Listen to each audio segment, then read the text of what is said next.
Hi everyone, this is Gary Wilson and welcome to this week's live Path to Prosperity weekly webinar. Welcome aboard everybody.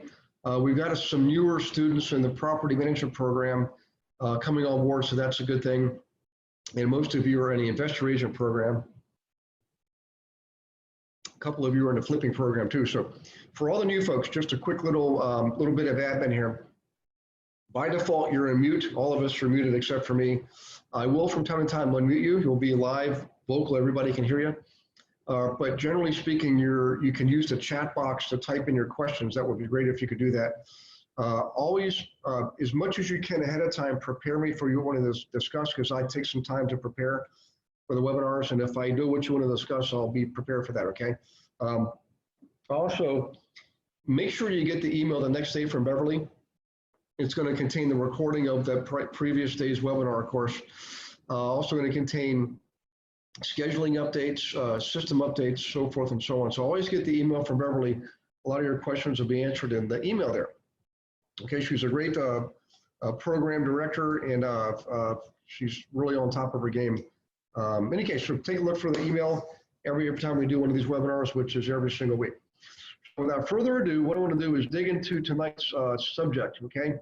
We're going to start off where we were last week, which is a school report. So let me show you another version of a school report. This is from Katy, Texas, thanks to Garrett.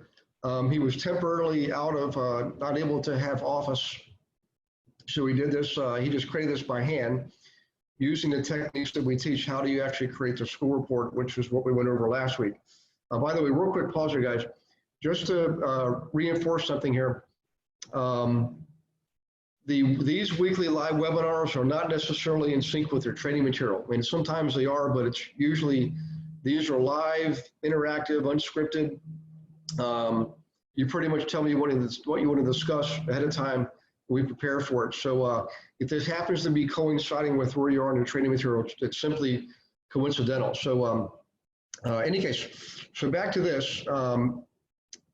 If you look at some of these numbers here highlighted in yellow, they actually look like pretty good areas for flipping. In other words, if you look at here in Tompkins, which is a Tompkins school district, in or around Katy, between 200 and 250,000, 4 homes are currently active today, and 23 are sold in 90 days. That's not a bad. That's a pretty good ratio. 38 to 101. That's definitely a 2 to 3 buyer for every 1 seller ratio. 121 to 59, that's 2 to 1, pretty good. 108 to 45, that's greater than 2 to 1. 99 to 26, that's almost a 4 to 1. So you can see some of these numbers here. 117 to 28, 47 to 9. In any case, what I want to talk about here is the ratio is really important, but here's why we like the raw data. We have plenty of reports with ratios and stats. What we want is the actual number. Raw data gives us 2 things, volume and velocity. Volume, how many in actual numbers, and velocity, how fast are they moving. So the sold column, if you remember from class, sold is what's sold in the last 90 days. We generally recommend you do this, do a 90-day look back on your sold column. And also that means you should probably refresh it every 90 days, right? So do a 90-day look back on your search. Every 90 days, do a refresh. But here's why we like raw data. See, some of these volumes look really good. 38 are actively for sale right now in that range, 250 to 3, 59, 3 to 350, excuse me. 350 to 400,000, there's 45 for sale there. Well, let's go back over to the 7 links column, okay? Oh, hang on one second. Somebody's trying to tell me something. I know what it is. I've got to do a screen share. So whoever just told me that, thank you very much, or made me think of this. I apologize. Okay, there we go. Screen share. So you should all see this now. If you look at, thanks, Beth. Excuse me. If you look at 200 to 250,000 in a 7-lake school area, there's only 9 properties for sale right now, okay? It's not too bad. But if you look at the next row, 250 to 300,000, 28 homes are currently active. Excuse me. And 117 are sold in the last 90 days. So we know we've got both volume and velocity. We've got literally 3 times as many houses for sale here in the 250 to 3 range as we do in the 2 to 250 range.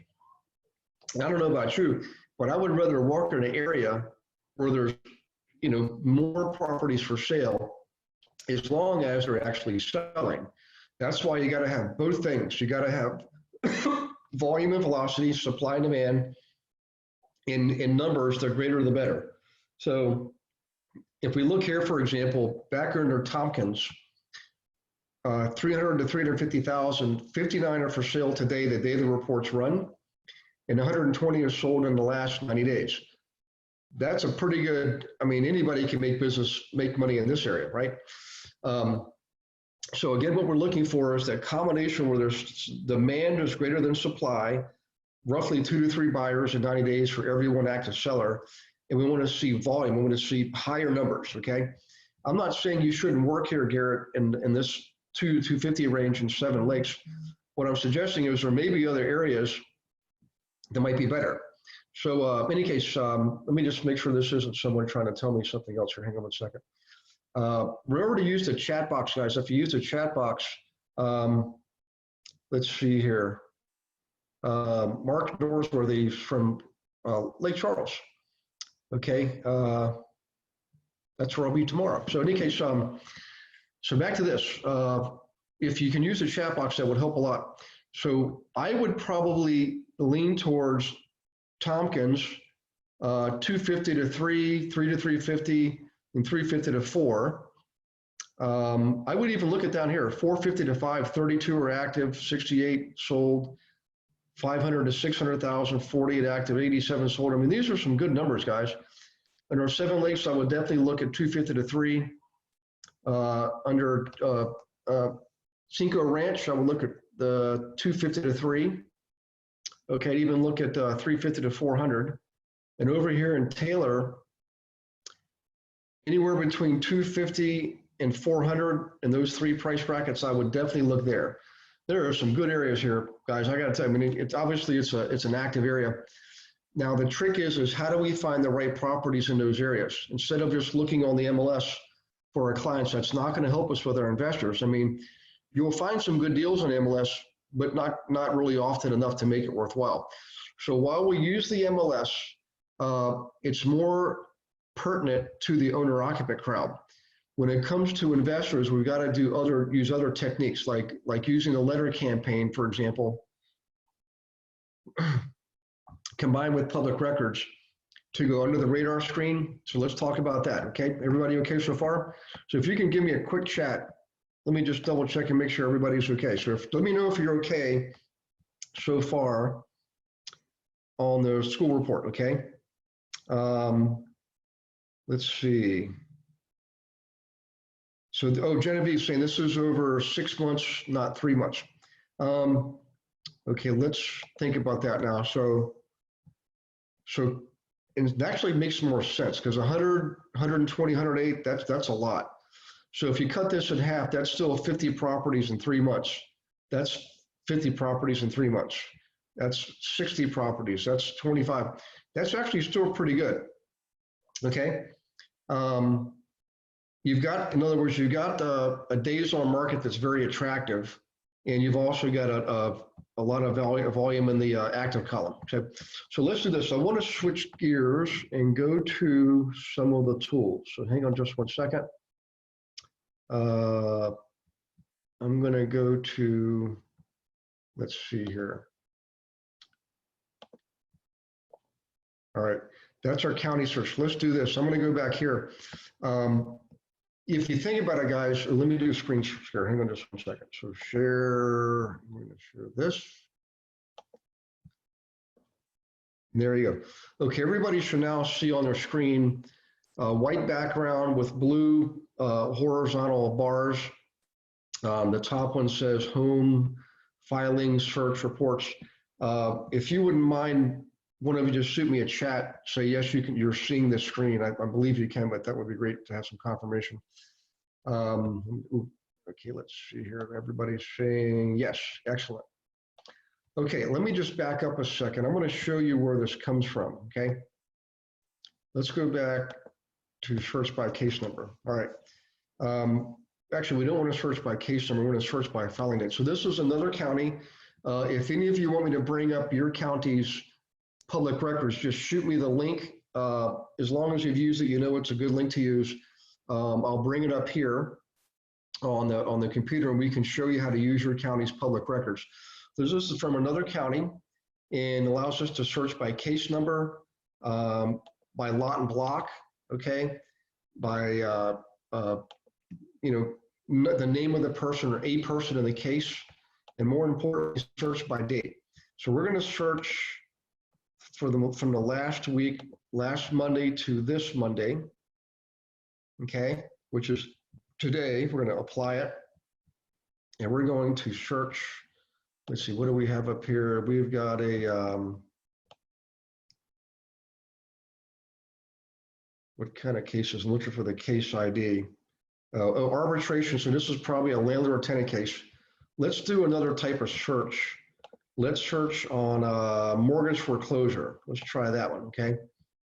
So we're going to see who's had a mortgage filing against them in the last week. And we've got a couple of them. So let's just close this one out. Let's open this one up, excuse me. So we can see who's filed this. Pennsylvania Housing Finance Agency is the plaintiff, and they filed against the heirs of Charles Seitz.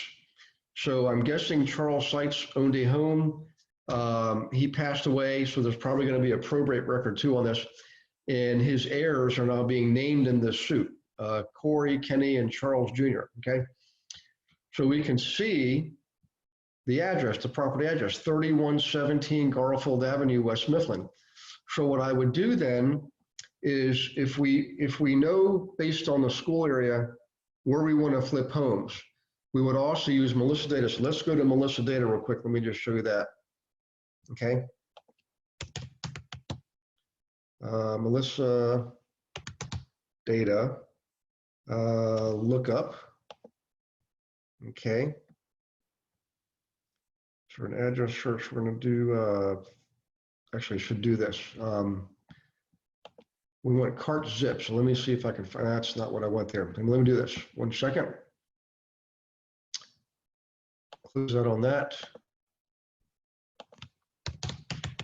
melissadata.com/cart zip. I think it's lookups. Let's see what we get here. I didn't like that. Let me go to the material real quick, guys. I'll get this up in a second.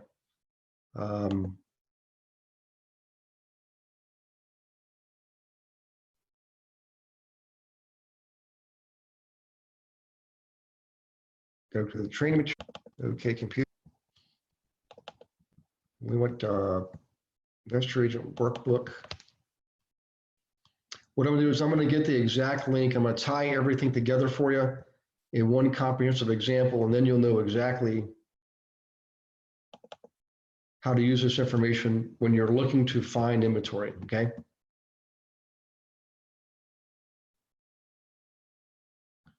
It's just gonna take a second to bring everything up here. We got lots of active sessions going on here, so enable editing.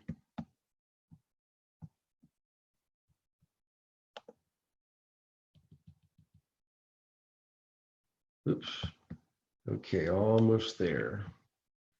So what we need is, oops. It's bank tracker. We don't want that. We want, okay, we're almost there, real close. There's again, there's a Planning Commission website I'll show you in a second, but let me get to Melissa data. melissadata.com lookups cart zip. Okay, so hang on 1 second. Lookups cart zip ASP. Lookups cart zip ASP.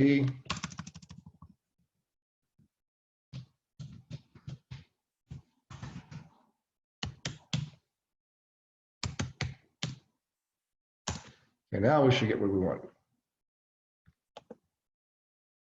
Oops, if I can spell it correctly. Hang on 1 second. Look up.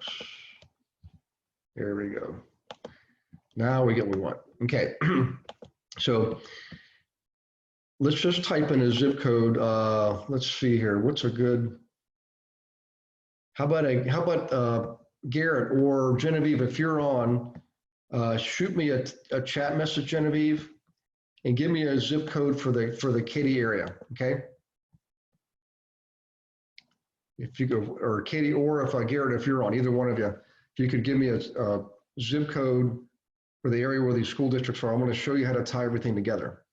And matter of fact, I need to do a share. While you're doing that, let me do the screen share.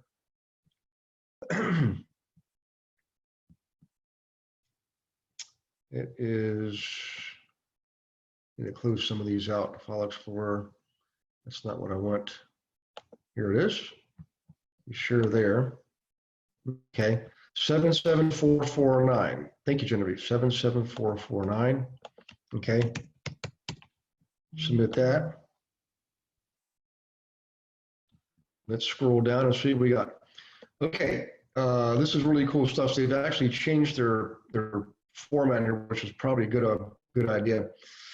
In any case, all these C routes are called carrier routes. C is for city, and R, the letter R will be for rural, like out in the rural areas, okay? We can see how many people live there, how many businesses are there. Let's see here.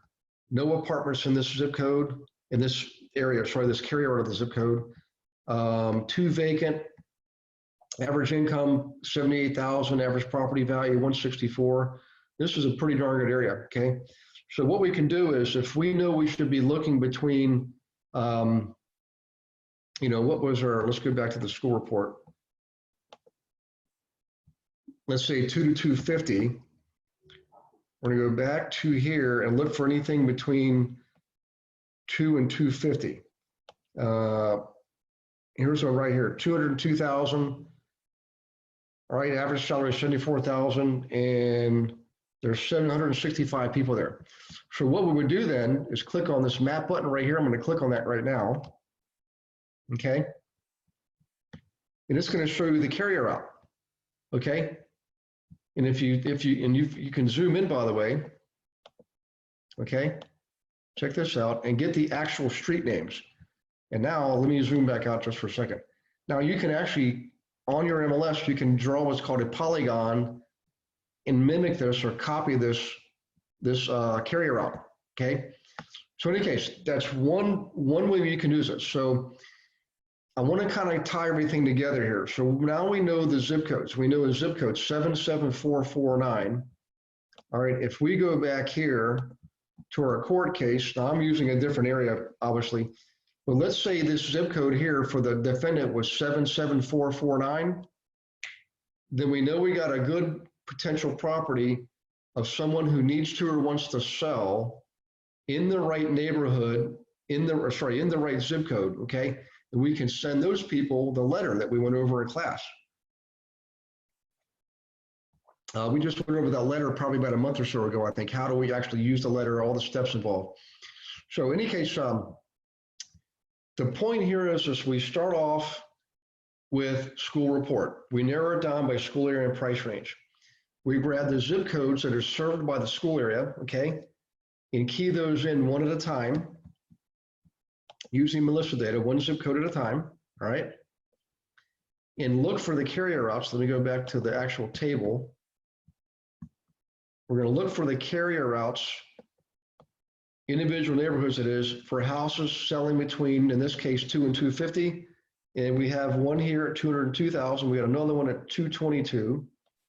We had another one at 219, 209, 205, 201, 202, 222. So there are several areas, 233, 218, 225, 213, bunches and bunches of areas. And when we go to court records, okay, court records, let's go back there. We're looking for properties, and they give us the address, by the way. So this, in your court records, you get the plaintiff and defendant name and address. Now, if you're wondering in your area, some of you are in California, Some of you are all over the place, you know, Ontario. Unfortunately, every county is different. I mean, we could spend weeks and weeks going over every county's website. It's incumbent upon you to find your own county's website. If you don't want to go through all that rigmarole, you can use Remind. Let me type that in, okay? Where's the chat box here? Okay, so chat box. You can use REMINE. Okay, that's a tool, a website tool you can use. In fact, some of your MLS system is automatically linked to Remind. Remind, the letters stand for RE, real estate, mine, as if you're mining for gold, okay? That's one you can use right there. You can also try Rebo-Gateway. Okay, Rebo Gateway is another great tool. Something else you can use is an app on your phone. It's Ticor, T-I-C-O-R, Ticor for agents. So this is an app on the phone, okay? App on phone. And what Ticor does, guys, is you download the app on your phone, and you can key in like a zip code, a county, a town, what have you. I think even a street name, and it brings up a map view, all right, with red dots and green dots, pins basically, like pins. They call them doors, red doors, green doors, okay? The green doors are the properties lived in by the owners, or owner-occupied properties. So the owner's address is the actual property you're looking at. The red doors are tenant-occupied properties. And what you do is you click on the red door, it brings up the information for the property. And because it's non-owner occupied, it's a tenant occupied property. It also gives you the owner's actual mailing address. I mean, it may be a PO box, but the point is you get the actual mailing address of the owner. So now you can send marketing campaigns to the actual owners of the properties, and you can laser beam focus that on the specific areas just by using that Ticor app, and it's free. Now, I did notice, by the way, in Corpus Christi, another title company. See, Ticor is a title company in Nevada. They're in California, Nevada, Arizona. There's another title company called Fidelity, and they're all over the place, right? Fidelity has arrangements with certain vendors all around the country to pay them to use their Fidelity app that gives you the same information as Ticor, you know, property information. The challenge is they have blocks. So what that means is if Fidelity already has an arrangement in your area, okay, to have their tool be provided through your local title company, for example, or your lender or your own broker, you know, they have the right to block out other providers. They have an exclusive right to that area. So you'll notice, like I did in Corpus Christi, if Ticor doesn't work for you, just look for Fidelity property search capabilities. You Google that, and chances are they have an arrangement already with an existing vendor from your area.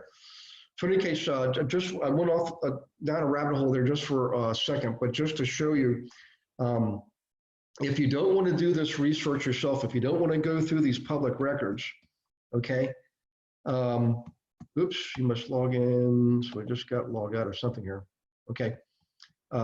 If you don't want to go through all this research, you can use these services. Some are free, some are paid.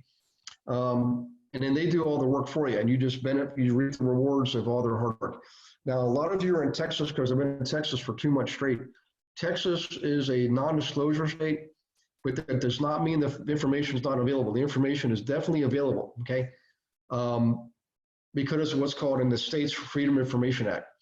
And what I mean by that is they don't have to make it easy. Like every county is different. The federal government didn't stipulate how the information provided. It just said this property tax information, for example, is deemed to be part of the public domain because property taxes are pulled together and used for the public good, you know, building schools and roads and things like that. So what I'm getting at is the data has to be there. It is, and it is there. It's there online. Sometimes the localities will charge you an admission fee, whereas Nashville charges $30 a month. You can go on, you can access all the data you want, okay? So in any case, here's one I want to show you. This is a landlord-tenant case, and we can see the plaintiff, the landlord here lives at Curry Hollow Road, and the defendant lives on 204 Liberty Avenue. So what I want to do now is take you to 204 Liberty Avenue on the county's property records. So let's go do that. 204 Liberty Avenue. Let's type that in. 204 Liberty. Whoops, let's start over again. Liberty. And we're going to search on that. Let's see what comes up here. Couldn't find, let me just double check something here. 204 Liberty Avenue, Bell Vernon. Bell Vernon, where is that? It should be in Allegheny County. 204 Liberty Ave. Let's go back here. We don't need Avenue Street 204. Let's do this. Let's see if I can find Bell Vernon. It's not up here. Let's do search on Liberty. Lots of Liberties. Okay. Let's scroll down. Let's go to the third block of properties. Those are still vacant. Let's go. A lot of vacant lots. See, the thing about the county assessors or the property tax database is it gives you every lot, every parcel in the county is on the database, okay? It's funny they're not giving us the house number. They used to do that. Let's just go up here. I know Liberty Avenue is a long avenue. Let's do, we're getting close, 119. Oops, oh, we gotta go back, hang on a second. Liberty Avenue. Let's go back to 11. Go back one more. It's just going to be in alphabetical order. So Liberty Court, let's go 10. See if we can get Liberty Avenue. Let's go to 9. Liberty Street, Liberty Court.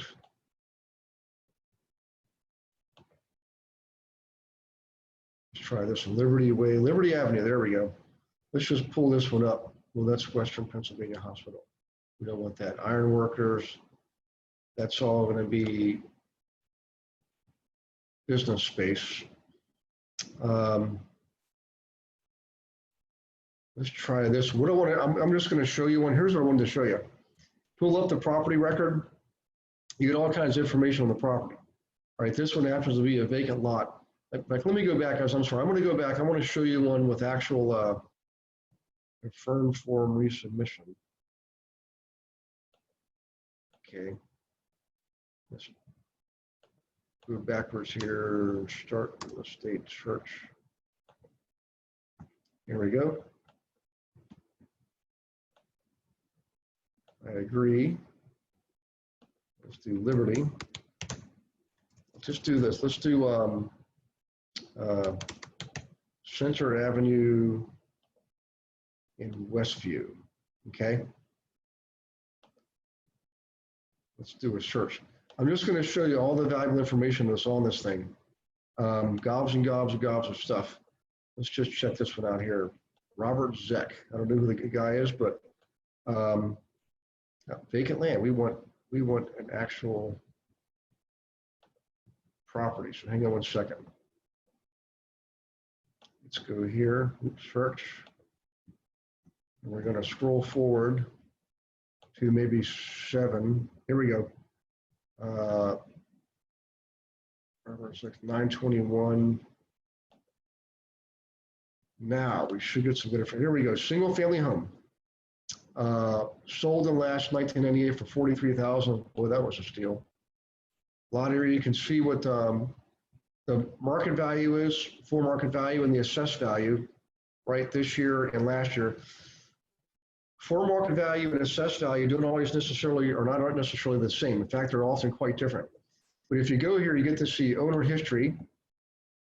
You get to see what this guy bought it for. You get to see building information. Okay. How many bedrooms, how many bedrooms, how many bathrooms, all this stuff is out there. Get to see an actual picture of the place. Okay. And the layout of the house.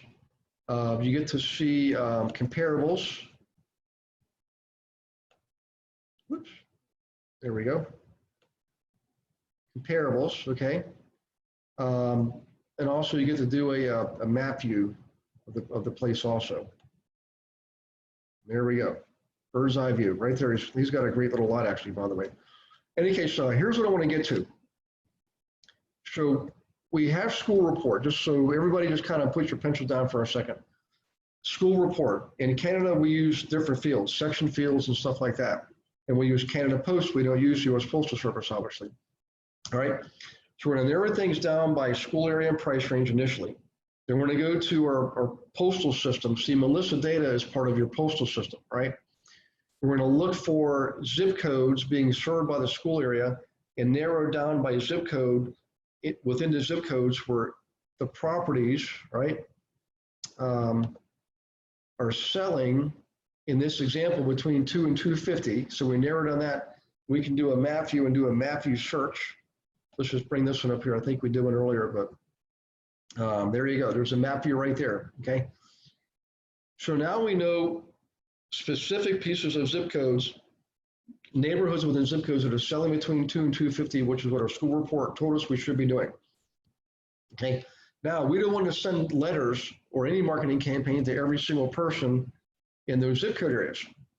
So we have to narrow things down, and the way we narrow it down is we go to court records, public records, okay?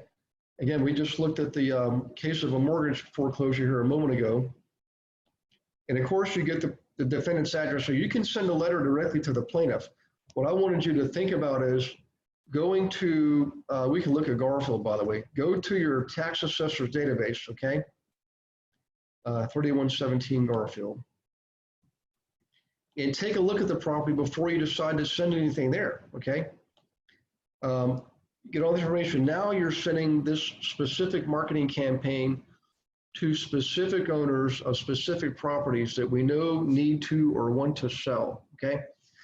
Now that's really what I wanted to show you tonight. So Garrett, I appreciate you sending in the Katie school report, all right?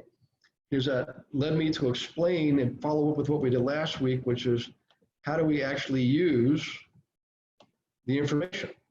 And we take it a step further by using public records, or sorry, first using Melissa data to narrow it down further. Then we go to public records, right? And see if we can find filings in those areas in the last week or so. We just found one. There's others we can find too. Right, another foreclosure here, excuse me. Huntington Bank is a big bank out of Ohio. We have landlord-tenant cases, all right? And I think I've stayed too long on that screen, so let's do this. Search, let's go back and home. Okay, I just want to show you the landlord-tenant cases, right? If I can get there. Reports, we don't want document reports to search, case search, sorry. Search by date, okay?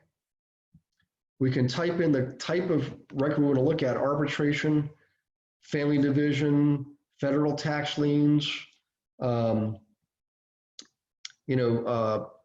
treasury sales. Again, there's foreclosures there. So if we go to arbitration, most arbitration cases, if you win at the magistrate's level, if they get appealed, they go to arbitration first, okay?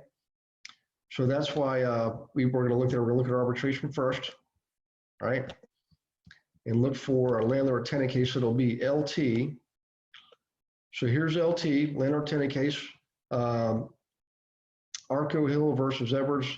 Let's see, let's just pull one of these up here, all right? So we can see the landlord, the plaintiff, Arco Hill is evicting Felicia Edwards. We don't know why. She probably didn't pay her rent, something like that. But the point is you get both addresses. So you have the address according to this of the actual plaintiff. Now, here's why this is important. The plaintiff might not be the owner. The plaintiff might be a property management company. That's why we take the street address, right, and go to our tax assessor database and type it in, okay? And we're going to look and see who owns the property. It'll tell us. This guy owns it, owner name, property address. Now, if the owner does not live at the property, there'll be another address down here. In fact, if you go down here, owner mailing, check this out. Perfect example. We got lucky here. All right, so the address is 617 Center Avenue. All right. The owner, we have the owner's name, Philip Chiarachi, but he doesn't live there. He lives, it's 47 Milby Lane in Monaca, PA, excuse me. So we're going to send our letter to the Monaca address. We're not going to send it to the rental property. This is rental property. We're sending it to the owner, his or her own personal address, whatever the mailing address is going to say. Owner mailing. Oftentimes it's a PO box. That way we know the owner gets the letter, and we know owners who are evicting tenants are more likely to need to or want to sell. All right, let me check the chat box here, guys. That's really pretty much it for tonight's subject. We can dig in as far as you guys want. Can you hide the chat screen? Yeah. So let's make chat only to panelists. So now, Beth, not only I can see your chat. Okay, let's see. Is that why Remind won't give me the zip code 77495? Genevieve, that could be it. I don't know that for certain. I can't guarantee that, but I suspect that that's the case. In other words, another vendor has basically an exclusive rights to provide information on that area, and no other providers then can't provide it. There could be something else, Genevieve. I just don't know. Okay, let's pull up. So Shika, hi Shika, good to see you. So Shika's asking, oh Shika, did you connect with Jody, excuse me, on your access? It looked like everything was okay on their end, but I just wanted to follow up with you too. And while you're typing it in, or shoot me a text if you want to, let me type in 77056. So let's go here, 77056. I gotta go backwards, hang on one second. 77056. Yeah, Genevieve's saying she can get surrounding zip codes, but not that one. It must be, I'm gonna bet that is what it is, Genevieve. Yeah, Shika, look for your email. She definitely did a respond on the email that you sent, because I got copied on the response. So look for that if you could. That would be great. Well, maybe when we're done with the webinar, I can look at that myself. Okay, let's see. Submit on 77056. Let's see what we have here. Let me reduce the chat panel. Okay, let's see. Oh, PO boxes. Now, obviously, guys, we just bypassed the PO boxes because they're inside. The PO boxes are obviously inside the post office. So we got carrier route 2 is the very first carrier route. And let's see. Okay, here's some property values, 600, 800, 500. You can see what people make. They're making 6 figures, which is good. So let's see. So if Brandy, if you have a school report for this, then we can combine the school report with Melissa data, and zero laser beam focus on those areas getting down to the neighborhood level. But what I would suggest is this: is always think of your strategy too. This is for everybody watching. Some areas are going to be definitely better for flipping, and some areas will definitely be better for buying rentals. And some areas, neither one. It just might be just traditional owner-occupied real estate. Well, the way you find that out is you're looking for volumes of activity. Remember the school report? Let's just go back there real quick. So we're looking for raw data that tells us there's a higher number of properties actively for sale and a higher number of properties that are being sold over a 90-day period. We recommend 90 days. If you have something really low, like 3 and 11, right here, look at Cinco Ranch, 150 to 2, those are low numbers. I'm not saying you can't do business there, it's just gonna be a lot more difficult. If you're in an area where you got 31 active and 100 sold in 90 days, That's a good area. So now let's take that back to where we were just looking. Okay, in the 77056 zip code area. I don't have the school report for this, but as I look at the population count, let's go back up here. That's the residential count. So 1, 2, 3, 4 columns over. Here's one right here. I don't know why this is doing this, but there's a lot of people there, but the average property value says 0. Well, obviously that can't be true. If 1,000 people live there, some house has value, and they make an average of 78,000. Another great area might be this one right here, 935 people, 13 businesses, average price just under 600, and 117,000 is the average salary. That might be a good area for flipping, okay? That might be a good area for flipping. Let's see, remember you also get apartment counts. If you notice, none of these areas, I'm sorry, I take that back. Some of them do have apartments, check it out. Apartment count. So where was the one we saw at 5, where is that? It was 952. Here's another one, 952 people, 1,000 apartments, is that right? Average price 500,000, average salary 73. Let me just make sure the blue column is the apartment count. So hang on just one second, guys. Whoops. I'm sorry, apartment account is right to the right. So apartment account is to the right of the blue. I'm going to go back where we saw the here. So this area has 832 apartments. There's typically going to be condos, okay? And then what we can do is go to your tax assessor's database or use other tools like the Tycor, for example. Type in the zip code and look for the red doors and the green doors, okay? And you can see how many of those condos are tenant occupied because there'll be red doors. So, and then you can send letters to the people with the red doors, okay? So perfect example. Thank you, Brandon, by the way, for giving us that example. Let's see if there's any more here. Yeah, so Genevieve is saying there's a lot of condos in 77056. Let's see. I think we're caught up on the zip codes. If anybody has anything, another zip code you want to see, just let me know. Or if you want to, if you have a website you've already identified for your county, and you want to bring it up and look at it and show people. We found one last week. I think Genevieve, you helped us identify that. Thank you very much for that, by the way, too. It does help if we identify our own areas, because again, there's so many. I mean, just in the U.S. alone, there's 3,144 counties, I believe, and not as many up in Canada. But up in Canada, we've same scenario. We got, towns, cities, counties, and instead of states, we have provinces, but the same basic kind of stuff. Okay, so let me check the chat box one more time here before we start to wrap this up. Because I'm glad we got over what we wanted to cover tonight. What I think we ought to do is this.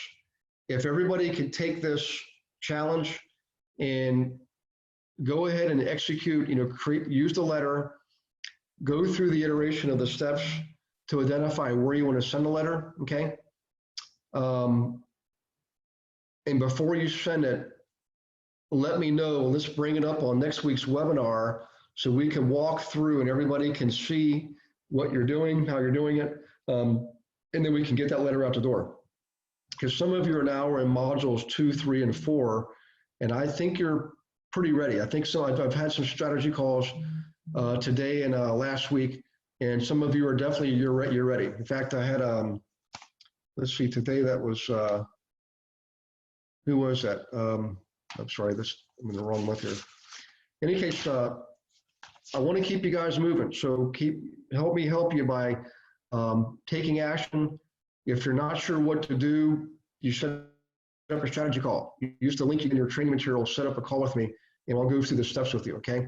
The more we can do online like this, the more people it helps, but the one-on-one's in place to help you get some highly focused guidance to get you into production, okay?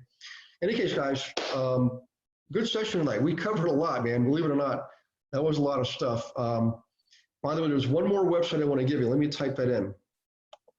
Okay. It's Marcus. Let me go back here. It's in the email. Let me find Paul. Here it is. MarcusMillichap.com. Let me just cut and paste this. And I'm actually going to bring it up and show it to you. Okay. So let's do this. All right. Marcus, so it just came your way. I'm going to turn on the all panelists and attendees back again so you can all see this. Let's do one more thing, guys. If you don't mind, hang on one more second. I'm going to bring up this website. Okay.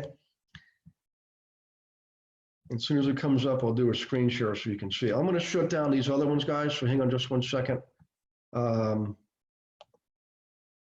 We do just blanked everything out except for this one right here. Okay, so now see on your screens Marcus and Millichap. Marcus and Millichap is one of the largest investment brokerage companies in the world. One of the lead brokers is a friend of mine named David Bradley. David Bradley used to work for me. He was one of my brokers years ago. And he now manages the Chicago office for Marcus and Millichap. They don't give Chicago to just anybody. This guy is actually really good. Well, the thing I like about him is he let me interview him on our podcast. So you're going to see his podcast coming out here next few months, and you definitely want to listen to it. He's actually a really good guy. I mean, just red-blooded, North American through and through, good guy, family man, got 4 kids now. But here's what I want to show you. Check this out. Research tabs, reports and advisory services. Man, a lot of these reports, guys, you can get for free. All of you, check this out. Let's just click on Multifamily Investment Forecast 2019. How'd you like to have that information from one of the top brokerages in the world who focuses on large multi and investment properties, okay? Let's go, that was Pacific Northwest. I just saw New England. Let's just do this, more info. Let that think about that for a second. I don't know if I'm going to actually go through this. Here we go. So this Pacific Northwest.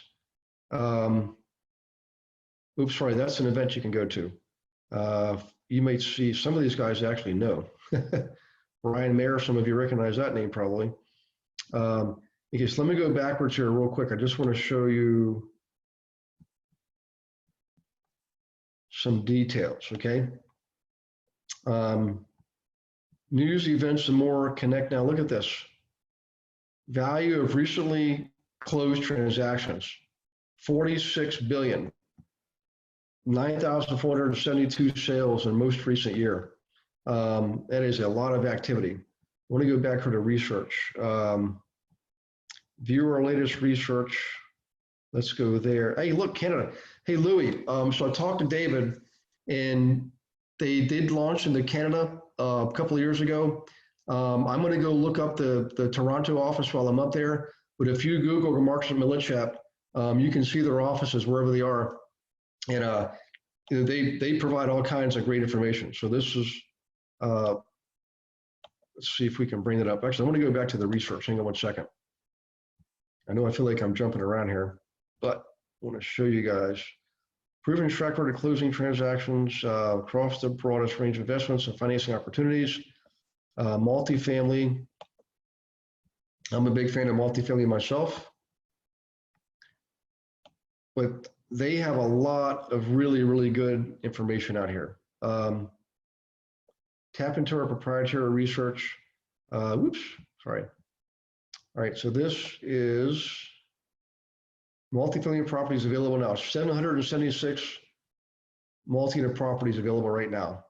And here's some of them in your own backyard, okay? So in any case, lots of good stuff here, guys. Just one more tool for you to use. Play with it, see what you can find, and let me know what you think. In the meantime, I'm gonna go ahead and wrap this one up. So thank you for participating. Next week, we'll be meeting on Tuesday the 12th, 7 Eastern, 4 Pacific, 5 Mountain, 6 Central. And if you want to send me an email, let me know what you wanted to discuss, okay? I think Louis said you had already sent me one, so let's see what we have to discuss next week, and I'll prepare for you ahead of time. In the meantime, take care of yourselves, okay? God bless you and your families. I'm gonna do a stop share now, and we'll see you next week. Hope. Oh, by the way, Congratulations to Houston and Washington, D.C. for being in the World Series. One of the strangest World Series I've ever seen. Not a single home team won a home game. And it was basically a historical event because it was the first time the Washington Nationals have been in the World Series. So in any case, you guys take care of yourselves. We'll see you next week. Bye-bye.